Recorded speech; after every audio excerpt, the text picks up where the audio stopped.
नमस्कार, स्वागत है आपका राष्ट्र प्रथम में। मैं हूं जिगर आपके साथ और नजर करते हैं स्पीड न्यूज पर। महाराष्ट्र की राजनीति की अलग शैली, यहाँ सियासी घमासान, तानाकशी, छिंटाकशी, तंज का अपना एक स्थान है। अब सीएम एकनाथ शिंदे के सांसद पुत्र श्रीकांत शिंदे के सीएम की कुर्सी पर विराजित होने की तस्वीर वायरल हुई है। सियासी विवाद का एक नया दौर शुरू हो चुका है। शिवसेना सांसद प्रियंका चतुर्वेदी ने डिप्टी सीएम देवेंद्र फडणवीस को ताना मारा कि अब तो शिंदे के पुत्र भी सीएम की कुर्सी पर बैठे नजर आ रहे हैं। हमारी उनसे पूरी सहानुभूति है। श्रीकांत शिंदे के सीएम कुर्सी पर बैठने की तस्वीर राष्ट्रीय कांग्रेस पार्टी ने प्रवक्ता रविकांत वारपे ने वायरल की। इसमें सांसद शिंदे ने अपने पिता की कुर्सी पर बैठे नजर आ रहे हैं और उनकी पृष्ठभूमि में शिवसेना संस्थापक बाला साहेब ठाकरे की तस्वीर लगी है और उसके नीचे एक बोर्ड लगा है जिस पर लिखा है मुख्यमंत्री महाराष्ट्र सरकार। इसे लेकर वारपे ने श्रीकांत को महाराष्ट्र का सुपर सीएम बताते हुए पूछा कि यह कैसा राजधर्म है। वायरल तस्वीर में सीएम की कुर्सी पर श्रीकांत बैठे हैं और उनके सामने कुछ लोग खड़े होकर उनसे चर्चा करते नजर आ रहे हैं। सोशल मीडिया में जब यह फोटो वायरल हुआ तो शिवसेना सांसद प्रियंका चतुर्वेदी ने उसे ट्वीट करते हुए कहा कि डिप्टी सीएम फडणवीस ने सीएम की कुर्सी का मजाक बना रखा है। चतुर्वेदी ने जब आदित्य ठाकरे के मामले देख रहे थे तो उन्होंने समस्या हो रही थी, जबकि वे महाराष्ट्र के मंत्री थे। लेकिन अब एकनाथ शिंदे के पुत्र न तो विधायक है और न ही मंत्री।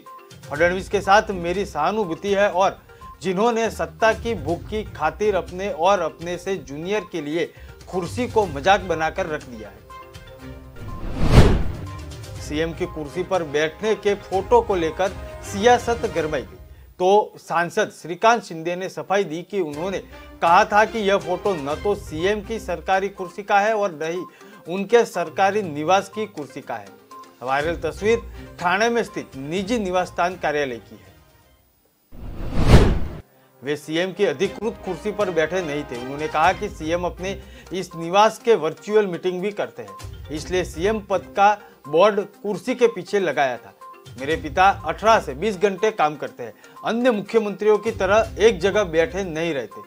वो हमेशा दौरे करते रहते हैं और कार्यालय सह निवास का उपयोग और मेरे पिता सीएम एकनाथ शिंदे दोनों करते हैं। लोगों की समस्याएं सुनकर उनका निदान भी करते हैं। उत्तराखंड के रिजॉर्ट की रिसेप्शनिस्ट अंकिता भंडारी हत्याकांड में बहुत बड़ा खुलासा हुआ है। दरअसल पुलिस को अंकिता का शव मिल गया है। पुलिस को अंकिता की बॉडी चिल्ला पावर हाउस के पास मिली है। पोदी गढ़वाल जिले में यमकेश्वर विधानसभा इलाके में एक प्राइवेट रिजॉर्ट में रिसेप्शनिस्ट अंकिता भंडारी 19 साल की। अंकिता बीते 18-19 दिसंबर से गायब थी। पुलिस और एसडीआरएफ की टीमों ने चिल्ला पावर हाउस के पास शक्ति नगर में से तलाशी अभियान चला रही थी। उत्तराखंड के रिजॉर्ट को रिसेप्शनिस्ट अंकिता भंडारी हत्याकांड में बहुत बड़ा खुलासा हुआ है। दरअसल पुलिस को अंकिता का शव मिल चुका है। संयुक्त राष्ट्र महासभा में आज भारत ने पाकिस्तान द्वारा लगाए गए झूठे आरोपों का करारा जवाब दिया।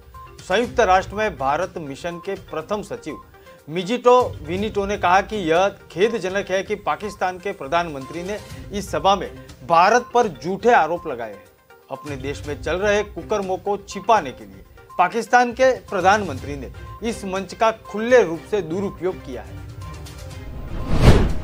उन्होंने कहा कि देश जो दावा करता है कि वह अपने पड़ोसियों के साथ शांति चाहता है, वह कभी भी सीमा पर आतंकवाद को प्रायोजित नहीं करेगा और न ही मुंबई आतंकवादी हमले के योजनाकारों को आश्रय देता। बता दें कि पाकिस्तान के प्रधानमंत्री शहबाज शरीफ ने इस मंच से कहा था कि मुझे लगता है कि अब समय आ चुका है कि भारत इस संदेश को समझे कि दोनों देश एक दूसरे से जुड़े हुए हैं।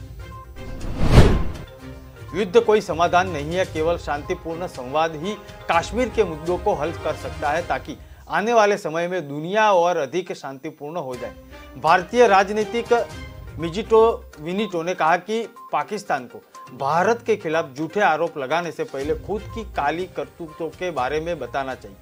विटो ने जोर देकर कहा है कि जम्मू कश्मीर पर दावा करने के बजाय इस्लामाबाद सीमा पार आतंकवाद को रोकना चाहिए। यूनिटों ने कहा कि पाकिस्तान में अल्पसंख्यकों पर अत्याचार लगातार जारी है।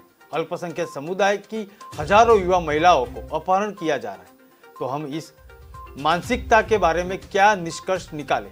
उन्होंने कहा कि पाकिस्तान में हिंदू, सिख और ईसाई परिवारों की लड़कियों का जबरन अपहरण और फिर शादी उनके बाद धर्मांतरण किया जाता है। झारखंड के मुख्यमंत्री हेमंत सोरेन के करीबी सहयोगियों पर ईडी का शिकंजा कसता जा रहा है। अब ईडी ने विशेष अदालत में बताया कि साहिबगंज और झारखंड के आसपास के क्षेत्रों में 1000 करोड़ रुपए से अधिक के पत्थरों के अवैध खनन का पता चल चुका है।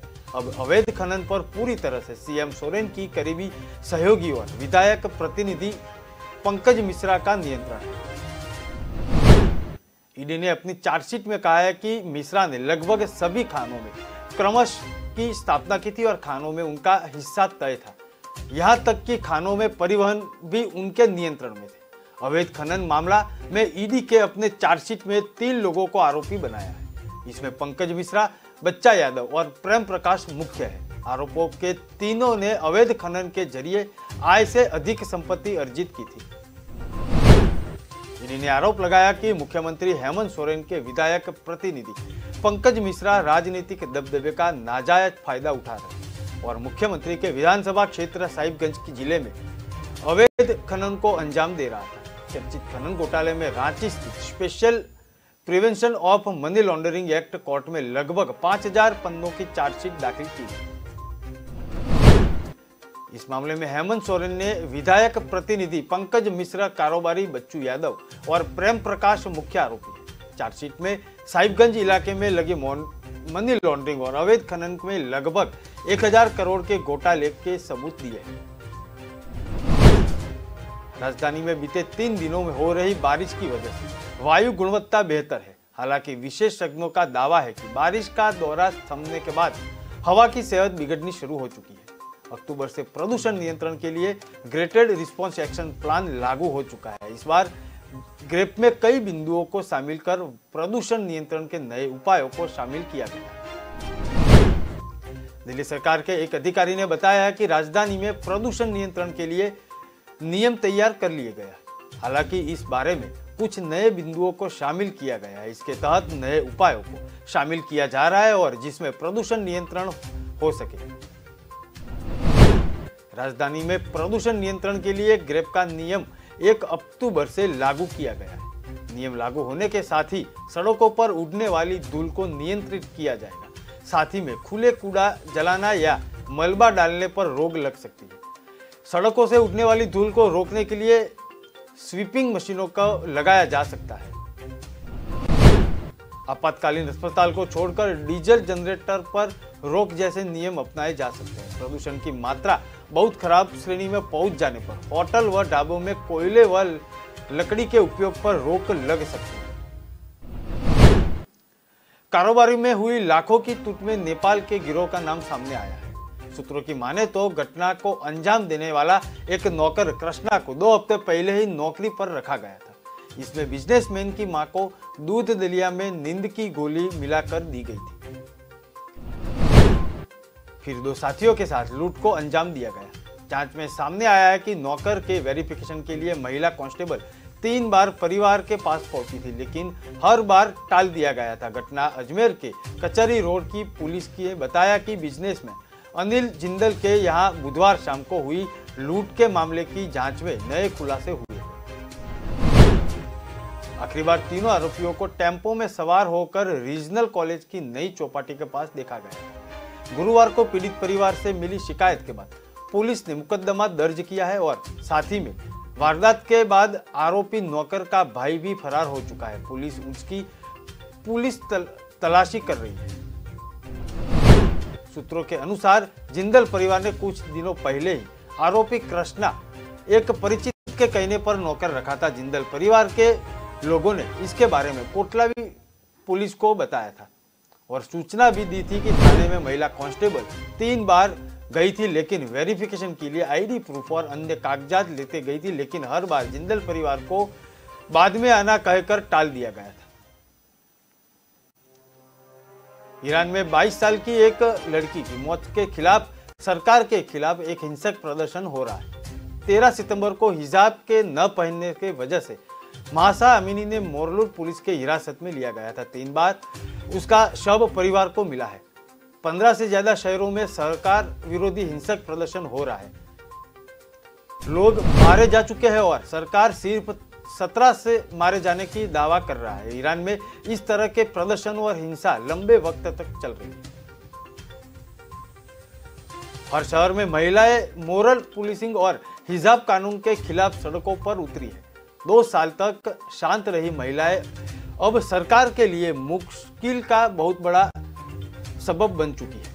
न तो वो हिजाब पहनने के लिए तैयार है और न ही बाल ढकने के तैयार है और न ही ढीले ड्रेस को पहनने का फरमान मानने को तैयार है। यह दरअसल आम ईरानी नागरिक का पाबंदियों को और उनकी आजादी छीनने के खिलाफ आंदोलन है। एटमी प्रोग्राम के चलते ईरान पर पहले से ही अमेरिकी प्रतिबंध लगे हुए हैं। इकोनॉमी तबाह हो चुकी है और ऐसे में हिंसक आंदोलन सरकार के लिए बहुत बड़ा खतरा साबित हो सकता है। करप्शन और इकोनॉमिक्स मिसमैनेजमेंट के में आग में घी होने का काम कर रहा है। इस्लामिक रिपब्लिक ऑफ ईरान में 2019 में इसी तरह के प्रदर्शन हुए थे। तब भी आम नागरिकों पर फायरिंग हुई थी, जबरदस्त जुल्म हुए थे और इंटरनेट बंद कर दिया गया था। अब फिर वही तस्वीर सामने आई है। सवाल यह है कि सब इतने बड़े लेवल पर कैसे हो रहा है। महासा अमीनी को लोग जीने के नाम से भी जानते हैं। पिछले हफ्ते जो कुर्दिस्तान में अपने घर में काम की तलाश में तेहरान आई थी और उनका कसूर सिर्फ इतना था कि उन्होंने हिजाब नहीं पहना था, उसकी सजा उन्हें मौत के तौर पर मिल चुकी है। वैसे तो हिजाब कानून 1981 की इस्लामिक क्रांति के बाद बना था और इसका तब से ही विरोध होता रहा। कई बार विरोध में हिंसक आंदोलन भी हुए। हरियाणा में धान की सरकारी खरीद न होने पर गुस्साए किसान कुरुक्षेत्र के शाहबाद में दिल्ली अमृतसर नेशनल हाईवे 44 पर पहुंचे थे और हाईवे को जाम कर दिया था। करीब 7 घंटे तक जाम रहा था और प्रशासन के उनके कल और आज के 2 दिन में 6 मीटिंग हो चुकी है, लेकिन धान की सरकारी खरीदी को लेकर कोई भी हल नहीं निकल सका। वहां भारी पुलिस बल भी मौके पर तैनात है। गुरनाम सिंह चडुली ने प्रशासन और सरकार को चेतावनी देते हुए कहा कि जब तक धान की सरकारी खरीदारी शुरू नहीं होती है तब तक किसान हाईवे को नहीं खोलेंगे। चडुली ने कहा कि अगर आज धान की खरीदारी शुरू नहीं हुई तो पूरे हरियाणा की सड़कों को जाम किया जाएगा। उसकी जिम्मेदारी सरकार की होगी। और वही चडुली ने सभी किसानों को अपील के तौर पर अन्य किसानों को भी यह संदेश दिया है कि ज्यादा से ज्यादा किसान अपने ट्रैक्टरों को लेकर रास्ते पर आने के लिए तैयार हो जाए। हरियाणा की मंडियों में धान की आवक जोर पकड़ चुकी है, लेकिन अभी तक सरकारी खरीदारी शुरू नहीं हुई। किसानों को इसमें भारी आर्थिक नुकसान हो रहा है। 2 दिन पहले शाहबाद किसान रेस्ट हाउस में पहुंचे थे और राष्ट्रीय अध्यक्ष गुरनाम सिंह चडुली की अध्यक्षता में मीटिंग किया था और सरकार अगर शाम तक धान की खरीदी शुरू नहीं करती तो वो शाहबाद के पास राष्ट्रीय राजमार्ग को जाम कर देगी। बॉम्बे हाईकोर्ट ने उद्धव ठाकरे वाली शिवसेना को शिवाजी पार्क में 5 अक्टूबर को दशहरा रैली करने की परमिशन दे दी। कोर्ट ने तैयारी के लिए 2 से 6 अक्टूबर तक शिवाजी मैदान उद्धव गुट वाली शिवसेना को देने का आदेश जारी किया गया। कोर्ट ने कहा कि आयोजन की वीडियो रिकॉर्डिंग की जाए, कानून व्यवस्था न बिगड़े, इसकी जिम्मेदारी याचिकाकर्ता की होगी। अगर कोई अप्रिय घटना होती है तो इसके लिए आयोजक जिम्मेदार रहेंगे। शिंदे गुट ने भी शिवाजी पार्क में दशहरा रैली मनाने की इजाजत मांगी थी, लेकिन कोर्ट ने खारिज कर दी है। शिंदे गुट के पास बीकेसी मैदान पर दशहरा रैली करने की इजाजत पहले से है। उद्धव गुट की याचिका पर सुनवाई करते हुए बॉम्बे एससी ने कहा कि बीएमसी ने याचिकाकर्ताओं के आवेदन पर निर्णय लेने में अपनी शक्तियों का दुरुपयोग किया है। मुंबई के शिवाजी पार्क में हर साल होने वाली दशहरा रैली को लेकर उद्धव गुट के लोगों ने बीएमसी से अनुमति मांगी थी। बीएमसी की ओर से जवाब नहीं मिला था। इस पर उद्धव गुट ने हाईकोर्ट का दरवाजा खटखटाया था।